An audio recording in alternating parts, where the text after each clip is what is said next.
महाभारत युद्ध जीतने के बाद जब युधिष्ठिर बहुत ही शोक संतप्त थे और उनको घेरे हुए ऋषि मुनि, उनके भ्राता माता कुंती, सब लोग उनको घेर कर बैठे हुए थे।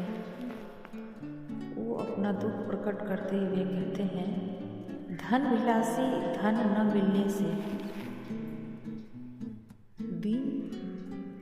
एवं क्रोध तथा ईर्ष्या से अधम दशा को प्राप्त पुरुषों को जय रूपी फल नहीं मिला करता।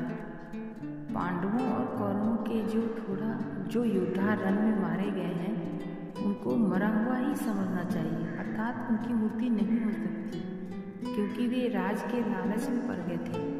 यदि वे राज्य प्राप्ति के लालच में फंसकर नहीं लड़ते और क्षत्रिय धर्म से प्रेरित होकर लड़े होते, तो वे सब के सब स्वर्ग गए होते।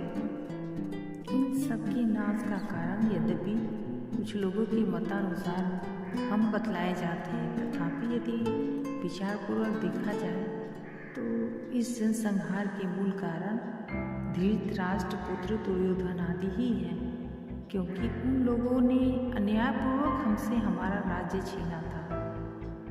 धृतराष्ट्र के पुत्रों के साथ हमने कभी कोई बदी का काम नहीं किया था, तथापि वे सदा ही हमारे साथ विरोध रखते थे और द्वेष किया करते थे।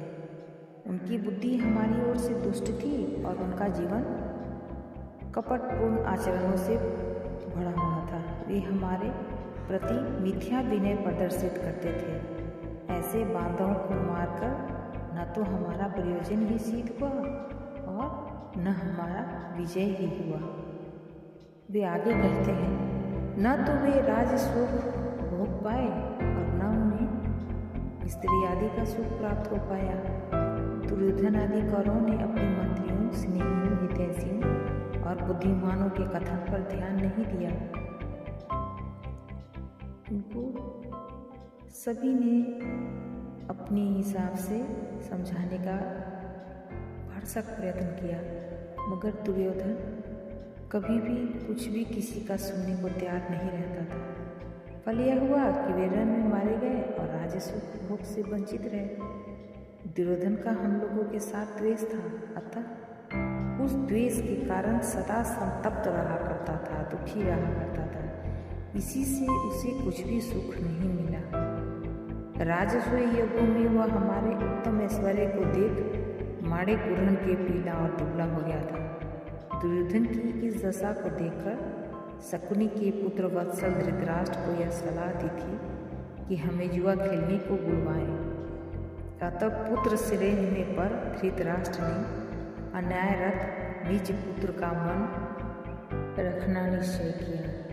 इस पर भीष्म तथा विदुर ने आपत्ति करते हुए धृतराष्ट्र से कहा था, ऐसा अन्याय मत करो, किंतु धृतराष्ट्र ने उनके कथन पर कुछ भी ध्यान न दिया। अतः इस समय मेरी जैसी दशा है, वैसी ही दशा धृतराष्ट्र की भी हुई है। सचमुच अर्धमृत एवं राज के लोभ में पड़े तथा कामुक अपने पुत्र को पिता होकर धृतराष्ट्र ने नहीं रोका। इसका फल यह हुआ कि दुर्योधन ने अपने सहोदरों का संहार करवाया, अपने प्रकाशमान यश को नष्ट कर डाला।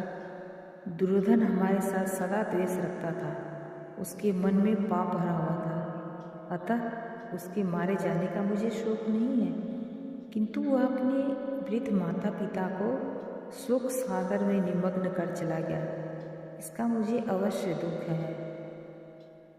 उसी युद्धाभिलाषी दुर्योधन ने श्री कृष्ण के सामने हमारे विषय में जो बातें कही थी, वैसी बातें कोई भी कुलीन भाई बंद अपने नातेदारों के लिए नहीं कहेगा। दुर्योधन के कृत्यों से हम सब सदा के लिए वैसे ही भस्म हो गए, जैसे सूर्य अपने तेज से समस्त दिशाओं को भस्म कर डालता है। दुष्ट बुद्धि दुर्योधन हमारा बैरी ही था, वह स्वयं मर गया और उसके पीछे हमारे कुल का सर्वनाश हो गया। इसके अतिरिक्त हमारे हाथ से अवध महात्माओं का वध हुआ, इससे जगत में हम निंदा के पात्र बन गए। कुलनाशक पाप बुद्धि दुर्योधन को देश का राजा बना धृतराष्ट्र को आप पश्चाताप करना पड़ता है।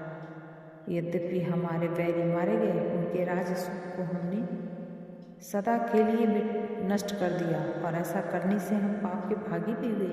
तथापि मुझ अकेले ही को मनुष्यवध का पातक भस्म किया करता है।